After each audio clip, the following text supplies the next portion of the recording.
Assalamualaikum warahmatullahi wabarakatuh. Nah teman-teman, selamat datang di channel saya Risma Fitria. Nah teman-teman, seperti biasa hari ini saya juga mau bercerita karena YouTube channel saya ini memang khusus untuk bercerita, untuk berbagi pengalaman, membagi inspirasi supaya menjadi inspirasi buat teman-teman, motivasi, dan supaya teman-teman di luar sana nggak kehilangan arah tuju. Jangan mudah percaya dengan apa yang orang-orang di luar sana yang sampaikan, karena kita ini tak semua kita ini yang yang membawa berita-berita yang bagus, tak semua orang kayak gitu. Jadi buat teman-teman, supaya teman-teman tak kehilangan akal, bolehlah datang ke channel saya ini dan mendengarkan apa-apa cerita saya. Mungkin bagi teman-teman yang di luar sana ada yang nggak penting dalam cerita saya ini, mungkin nggak penting bagi teman-teman, dan ada juga bagi teman-teman yang lain mungkin ada mencari-cari info atau apa kayak gitu kan. Jadi buat teman-teman, kalau mau pergi kemana ya kita sering-seringlah untuk mencari info-info di channel-channel YouTube atau Google atau di mana kayak gitu kan, karena informasi itu sangat penting teman-teman. Kalau kita mau pergi bertujuan kemanapun, kita harus mengetahui informasi-informasi yang akurat kayak gitu. Nah teman-teman, kemarin tuh saya ada cerita yang kawan saya pergi ke sana kan. Nah itulah pengalamannya teman-teman, karena kejadian dengan yang didengar tak sesuai. Jadi sekarang ini teman saya ini sudah nggak takut lagi, dan dia pun sudah cerita dengan saya. Dibilang seandainya nanti Malaysia ada pembukaan untuk pembuatan permit, dia akan ikut. Dia bilang kayak gitu. Jadi sekarang ini teman-teman belum ada pembukaan untuk buat permit, jadi dia mau try untuk 3 bulan saja di sana, dia guna visa. Jadi kalau habis yang visa 3 bulan ini, dia nggak lagi ke sana lagi. Dia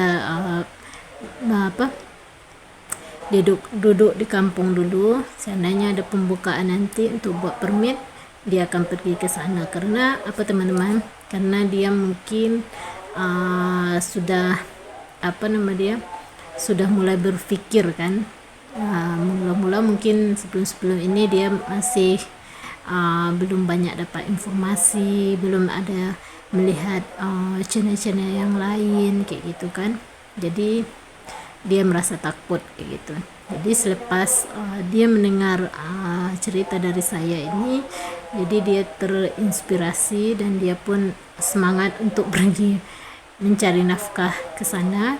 Karena di kampung ini teman-teman maklum lah ya kan, di kampung ini kan agak susah cari duit gitu. Jadi peluang untuk bekerja itu susah di kampung. Jadi dia pun mau seperti saya, dia bilang kayak gitu. Dia tak mau duduk di kampung kayak gitu, karena kebutuhan dia di kampung itu terlalu banyak teman-teman. Dia ada anak 3. Anak dia yang satu tuh sudah SMA, dan yang nomor 2 tuh SD nggak salah. Sanawiyah anak dia. SMP. Yang anak kedua itu SD.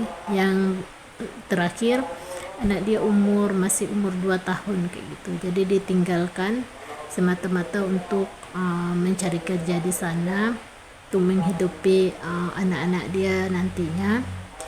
Itulah teman-teman, dia dari tahun lepas lagi teman-teman, dari tahunnya lepas dia sudah ada chatting dengan saya. Dia sudah tanya-tanya kepada saya. Dia kata apakah di sana kerja itu senang, dia bilang kayak gitu. Jadi saya jelaskan semua, saya cerita semua.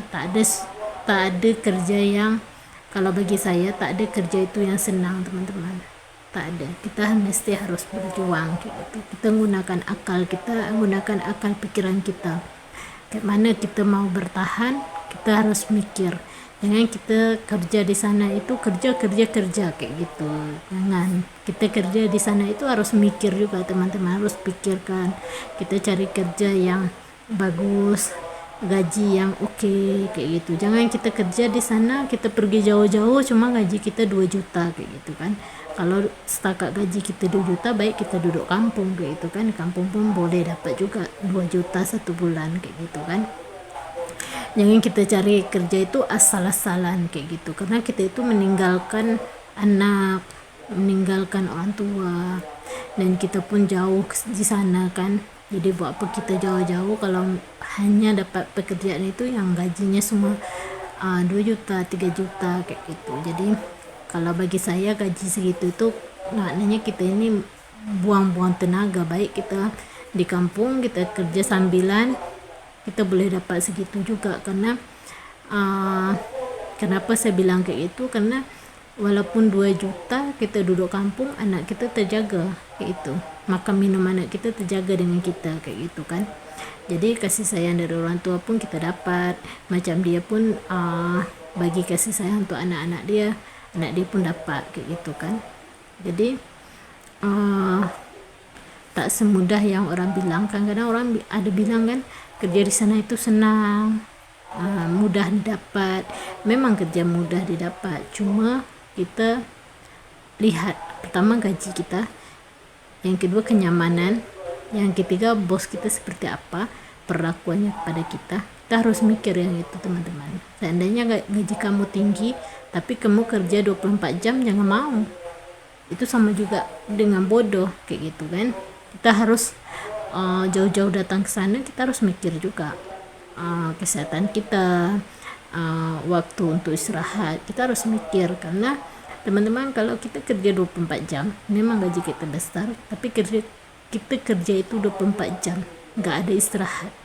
Jadi kamu dapat banyak pun, setiap bulan kamu dapat banyak, tapi akhir tahun, contoh di akhir tahun kamu dapat penyakit, kesehatan kamu sudah menurun kayak gitu kan. Sama juga duit kamu habis untuk berobat, sama juga teman-teman. Baik kita cari kerja yang gajinya oke, ada jam istirahatnya, dan bosnya itu memanusiakan manusia kayak gitu teman-teman. Jangan cari bos yang memanusiakan, dia anggap kita ini kayak binatang. Ada yang dipaksa kita kerja kayak gitu kan. Tapi carilah bos itu yang memanusiakan manusia kayak gitu. Dia menganggap kita ini setara dengan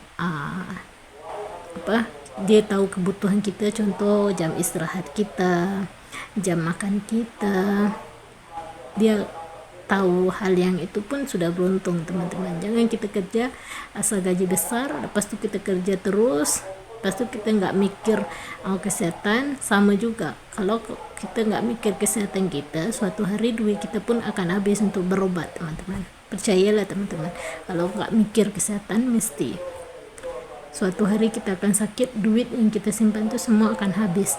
Tapi dari awal kita sudah menjaga kesehatan kita, sudah melihat pekerjaan itu yang yang ada jam rehatnya, jam makan kayak gitu, itu bagus teman-teman.